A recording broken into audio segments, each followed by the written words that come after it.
Hello दोस्तों। तो दोस्तों, ऑस्ट्रेलिया ने भारत को सीरीज के 5वें टेस्ट मैच में जो सिडनी में हो रहा था उसमें 6 विकेट से हराकर बॉर्डर गावस्कर ट्रॉफी पर अपना कब्जा कर लिया। और ये जो कब्जा है ऑस्ट्रेलिया का 10 साल का इंतजार करना पड़ा है इसके लिए ऑस्ट्रेलिया की टीम की। पिछली जो साल इससे पहले जो 4 सीरीज हुई थी वो भारत ने जीती थी, अपने नाम करी थी। और 10 साल से जो कब्जा था बॉर्डर गावस्कर ट्रॉफी पर भारत का ही था। लेकिन इस बार ऑस्ट्रेलिया ने ये मौका भारत को नहीं दिया और 3-1 से भारत को सीरीज हराकर शानदार तरीके से ट्रॉफी अपने नाम कर ली। इसी के साथ जो वर्ल्ड टेस्ट चैंपियनशिप के फाइनल में जाने का भारतीय टीम सपना देख रही थी, वो सपना सपना ही रह गया। असल में हम जो भारतीय हम सपने बहुत ज़्यादा करते हैं, उम्मीदें बहुत ज़्यादा लगा के बैठ जाते हैं। लेकिन सच्चाई ये थी कि मेलबोर्न टेस्ट जब भारत हारा था, तो लगभग वर्ल्ड टेस्ट चैंपियनशिप में पहुंचने का जो सपना था भारत से लगभग खत्म हो गया था। अगर हाँ, सिडनी टेस्ट मैच ये भारत जीत जाता तो शायद उम्मीदें बरकरार रहती।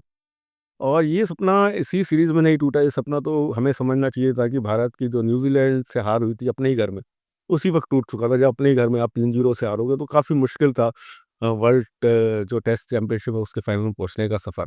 3-0 से जब अपने ही घर में आपको हार मिली तो समझ जाना चाहिए था कि भारत इस चैंपियनशिप के फाइनल में नहीं पहुँचेगी।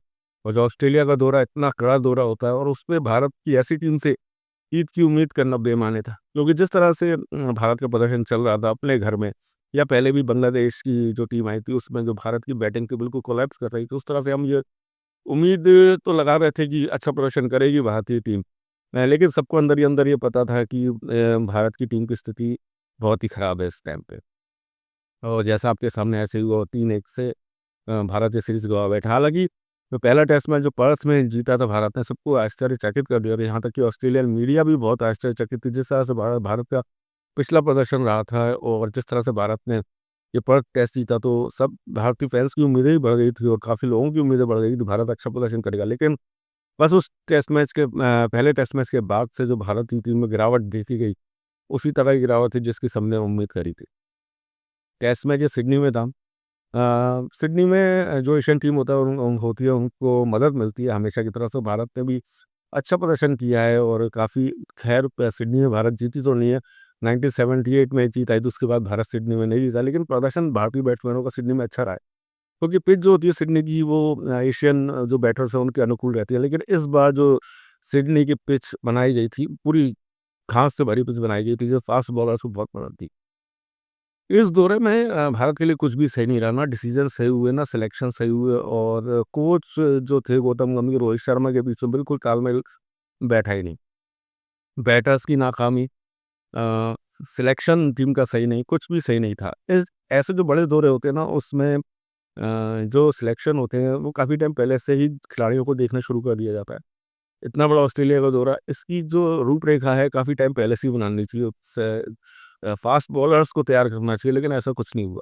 वही जो हम हैं घिसे पीटे तरीके से, वही बुमराह, वही सिराज, और कोई और इसके अलावा हमने फास्ट बॉलर तैयार नहीं किए जो ऑस्ट्रेलिया में जाके अपना दबदबा कायम कर सके या अच्छा प्रदर्शन कर सके। तो बगैर प्लानिंग के साथ जब आप कोई इतनी बड़ी सीरीज़ खेलोगे तो आपका फैसला यही होगा। और कोई टीम होती भारत के अलावा, जिस तरह से भारत को इस बार इस सिर्फ एलोन वेरियर वॉरियर रहे, जसप्रीत बुमराह जिस तरह से बचाया, 3-1 से भारत ये सीरीज़ हारा है। कोई और टीम होती को तो मैं कहता हूँ कम से कम एक मैच जो भारत जीता वो बुमराह की वजह से वो भी नहीं जीत पाती, कोई और टीम होती। तो इस तरह के जो बड़े दौरे होते हैं प्लानिंग चाहिए होती, कोई प्लानिंग दिखी नहीं। वही आपके जो बॉलर्स हैं उनको आप 4 साल से घसीट रहे हो, सिराज से इतने ओवर करवा रहे हो, बुमराह से इतने ओवर करवा रहे हो, आपने कोई बॉलर तैयार नहीं किया। और इस सीरीज़ के लिए एक लेफ्ट आर्म फास्ट बॉलर होना ज़रूरी होता है। जिस तरह से ऑस्ट्रेलिया के पास में स्टार थोड़ी वैरायटी आती है बॉलिंग में अगर एक लेफ्ट आर्मर आपके पास होता है। लेकिन कोई भी प्लानिंग इस सीरीज़ के लिए दिखी नहीं भारत की। बस आओ खेलो, जाओ खेलो जाओ, जीतो जीतो, नहीं जीतो कोई बात नहीं। इस तरह का प्रदर्शन भारत का रहा। और वही टॉस जीत के इतनी ग्रीन पिच पे भारत ने सिर्फ 3 बॉल्स फास्ट बॉलर खेला, और बुमराह कभी भी फेल हो सकते हैं ये टीम को पता था। क्योंकि बुमराह 4 टेस्ट मैच में इतनी बॉलिंग करते आ रहे हैं, पूरे बॉलिंग का अपना भार अपने कंधों पे बुमराह ने उठाया।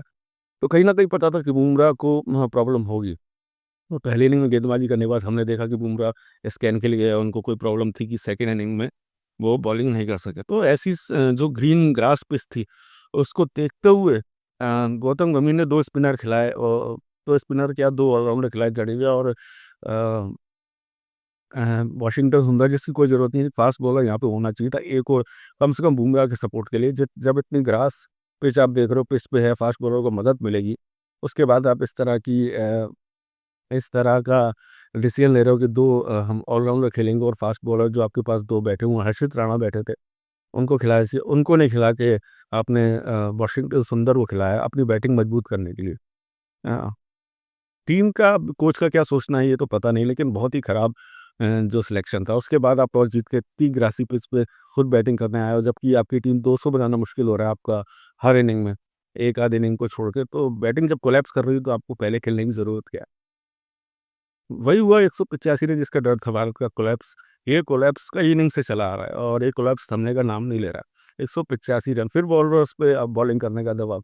फिर बॉलर्स ने, बुमराह ने और सब ने अच्छी बॉलिंग करी। बुमराह तो फर्स्ट इनिंग की आधी इनिंग पे ही हार चले गए और जो प्रदेश कृष्णा और नीतीश रेड्डी ने थोड़ी बहुत अच्छी बॉल करके तो ऑस्ट्रेलिया को 181 रन पे ऑल आउट कर दिया। फिर सेकंड इनिंग में उम्मीदें लगाई जा रही थी कि ऐसी पिच है, अगर भारत 200-250 रन बना लेता है तो अच्छा मैच होगा और मैच शायद भारत जीत भी सकता है, लेकिन फिर बैटिंग कोलैप्स। अ, फिर भारत की टीम 158 रन बना पाई, केवल एक ऋषभ पंत ही बस लड़ते रहे, थोड़ा बहुत जो है उनका साथ ऊपर से यशस्वी जायसवाल ने दिया और 162 रन का जो लक्ष्य ऑस्ट्रेलिया को मिला और फिर बुमराह की जो प्रॉब्लम थी वो बॉलिंग करने आए, तो 162 रन पे आप 2 बॉलर को 10 विकेट लेने हैं ऑस्ट्रेलिया जैसी टीम के। प्रदेश कृष्णा और मोहम्मद सिराज को, तो ये तो एकदम नामुमकिन जैसा काम हो गया और बहुत ही आसानी से ऑस्ट्रेलिया ने लक्ष्य 4 विकेट खो के पार कर लिया। आप इस सीरीज़ में ना पूरे बॉलर से खेल रहे हो, ना पूरे बैट्समैन से खेल रहे हो और जो बैट्समैन आपके खेल भी रहे हैं, वो भी आउट ऑफ फॉर्म चल रहे हैं। रोहित शर्मा 5 इनिंग में 31 रन, कितने बड़े बैट्समैन, क्या कहोगे इनको। विराट कोहली एक ही प्रॉब्लम ऑफ स्टंप के बाहर जाती है, गेंद को छेड़ना।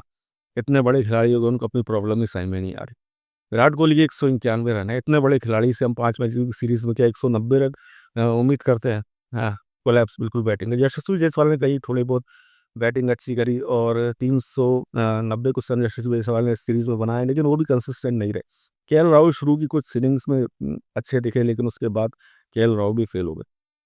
हाँ, जो हमारे टॉप स्कोरर है यशस्वी जायसवाल और नीतीश रेड्डी रहे, जो टॉप 2 में Nitish Reddy second top scorer है, फर्स्ट पे यशस्वी जायसवाल है।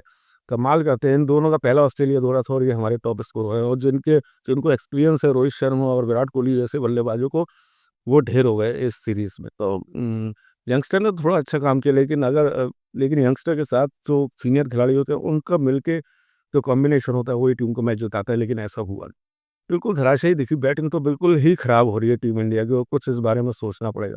सिलेक्टर नहीं सोचेंगे मुझे पता है, और वही टीम जो अब भारत को टेस्ट मैच तो कोई खेलना नहीं है। अब जून में भारत जो है इंग्लैंड का दौरा करेगी, उसपे क्या होगा, क्या निर्णय होगा, ये पता नहीं, लेकिन मुझे तो ऐसा लग रहा है कि यही टीम फिर दोबारा उतार देंगे, यही हार के आएगी, फिर वो 1-2 चेंजेस होंगे और बाकी टीम की हालत बहुत बुरी लग रही है। इतना बड़ा इंडियन बीसीसीआई है, क्रिकेट बोर्ड है, उनको सोचना चाहिए, खिलाड़ियों को निकालना चाहिए, नए खिलाड़ियों को मौका देना चाहिए। अब विराट कोहली, रोहित शर्मा के जाने का टाइम हो रहा है, उनकी जगह कौन लेगा? शुभमन गिल, जिसको बार-बार हम कहते हैं हमारे प्रिंस, और आके अच्छी बल्लेबाजी, इनको क्यों नहीं लिया? पिछले मैच में रोहित शर्मा ने उनको बाहर बिठा दिया, बड़ी आलोचना हुई। अब इस मैच में उनको लिया, तो वो भी कुछ नहीं, शुभमन गिल भी कुछ नहीं कर पाए। कितने मौके शुभमन गिल को मिल चुके हैं, कम से कम 30 करीबन टेस्ट मैच शुभमन गिल खेल चुका है। सोचना चाहिए उनको कि क्या है, पहले तो अ, मैं ऐसे कई खिलाड़ी बता दूँ जिनके 1-2 टेस्ट मैच बेचारों को मिलते थे, उनको अच्छे प्रदर्शन नहीं करते थे, तो बाहर कर दिया जाता था। इतने-इतने आज यंगस्टरों को मौके मिल रहे हैं और वो भुना नहीं पा रहे। तो ये बिल्कुल गलत है, लेकिन अब कुछ न कुछ सिलेक्टर को सोचना पड़ेगा। इंग्लैंड दौरे पे कुछ टीम को करना है, तो कुछ ऐसे बॉलर्स निकालने पड़ेंगे जो कम से कम बुमराह और सिराज को सपोर्ट तो करे। सिराज इतने बॉलिंग में इतने ओवर फेंक चुके हैं इस साल, सबसे ज़्यादा ओवर सिराज ने किए हैं। क्या आप बॉलर, एक ही बॉलर को घिसे जा रहे हो, बुमराह को घिसे जा रहे हो पूरे दौरे पर। बुमराह ने आपका इतना बोझ उठा लिया, सिराज ने आपका इतना बोझ उठा लिया, कोई तीसरा बॉलर नहीं है आपके पास कि सपोर्ट कर सके। अगर मोहम्मद शमी को चोट लगी है, तो कोई ऐसा 3-4 बॉलर का जो बेंच रखनी चाहिए, या ऐसा हो कि आके एकदम विकेट ले सके। ऐसे बॉलर भारत के पास नहीं है। अब आप देखिए 20 दौरे पे ऑस्ट्रेलिया के जो हैं हेज़लवुड किस तरह से इंजर्ड हो गए, लेकिन उनके पास उनका समाधान था, वो बॉलैंड को लाए और वो कैसे किस विकेट ले गए 2 मैचों में। तो उनके पास जो बेंच स्ट्रेंथ है तैयार है, हमारे पास टेस्ट मैच की बेसिस है, हमारे पास टी20 और वनडे के बॉलर्स अच्छे हैं। लेकिन हाँ, मेन जो क्रिकेट होता है वो टेस्ट क्रिकेट होता है। तो इनके लिए कम से कम हमको बेंच स्ट्रेंथ बॉलरों को तैयार करनी चाहिए। एक लेफ्ट आर्मर ज़रूरी होना चाहिए, एक लेफ्ट आर्मर को तैयार तैयार करना चाहिए। हमारे पास अर्शदीप सिंह है और काफ़ी अच्छे लेफ्ट आर्म बॉलर हैं, उनको चांस देना चाहिए। उनको थोड़ा टेस्ट लंबे ये 5 जो दिन के टेस्ट मैच है वो खिलाने चाहिए, बॉलर तैयार करने चाहिए। अब जो भारतीय टीम है अब इस दौर में है जहाँ टीम में चेंजेस होंगे, तो यंगस्टर को चांस मिलना चाहिए और ऐसे विकेट टेकिंग बॉलर तैयार करना चाहिए। ये नहीं कि बुमराह का सिर्फ साथ देना, सामने से विकेट भी निकालना है। केवल बुमराह तो सामने से विकेट ले रहे हैं, लेकिन सामने से दूसरा कोई विकेट नहीं ले रहा। सिराज भी जो आधी सीरीज़ में फीके दिखे, उसके बाद 2-4 मैचों में लास्ट में उन्होंने अच्छा प्रदर्शन किया, अच्छी बॉलिंग करी। तो जो साथ में जो 2 बॉलर हैं फ फ अब आपको जो इंग्लैंड दौरे पे 50 बेस्ट फास्ट बॉलर की ज़रूरत पड़ेगी। बुमराह और सिराज है, शायद शामी फिट हो जाएँ, एक और बॉलर आपको ज़रूरत पड़ेगा। और एक नहीं, मैं कहता हूँ कम से कम 2 बॉलर और ऐसे इन तीनों के साथ ले आने चाहिए, तो विकेट टेकिंग बॉलर हो, केवल साथ देने के लिए नहीं कि बस हाँ, सामने से बॉल फेंकनी है। कम से कम सामने भी विकेट, बुमराह विकेट ले रहे हैं, तो सामने वाला भी थोड़े बहुत अच्छी बॉलिंग करके विकेट लेके दे। तो ये भारत को बेंच स्ट्रेंथ अपनी टेस्ट मैच में सही करनी पड़ेगी और बैटिंग को थोड़ा देखना पड़ेगा और जो हमारे वरिष्ठ खिलाड़ी हैं, उनको घरेलू क्रिकेट पे खेलने पे ध्यान देना पड़ेगा। जैसे उनकी टेक्निक है, रोहित शर्मा, विराट कोहली जिस तरह से टेक्निक 29 गावस्कर कह रहे हैं कि परेशानी है टेक्निक में और उन बस इन पे काम करना पड़ेगा। नहीं तो इंग्लैंड का दौरा भी बहुत मुश्किल होने वाला है और अगर हाथ पे हाथ धर के बैठे रहे, तो उसी तरह के सा जिस तरह से हम शर्मनाक हारे ऑस्ट्रेलिया में देखिए, उस तरह से इंग्लैंड में हमें देखने को मिलेगी, ऐसा लग रहा है। अगर सिलेक्टर्स ने कुछ नहीं किया तो और इस बारे में और खिलाड़ियों को तैयार नहीं किया तो इन 5 महीने के अंदर।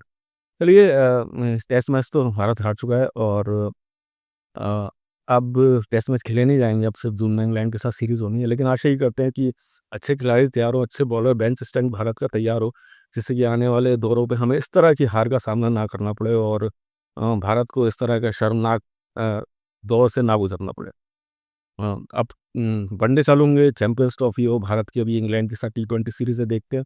हाँ, बिल्कुल हमें एक नई टीम देखने को मिलेगी। उम्मीद करते हैं कि ये जो हार हमारी उससे कुछ जख्म हमारे भरे, इंग्लैंड के खिलाफ टी20 सीरीज़ जीते और चैंपियंस ट्रॉफी हमारी टीम अच्छा प्रदर्शन करे। चलिए देखते हैं क्या होता है। अगले वीडियो में आपसे फिर मुलाकात करूँगा, तब तक के लिए आज्ञा दीजिए। धन्यवाद, जय हिंद।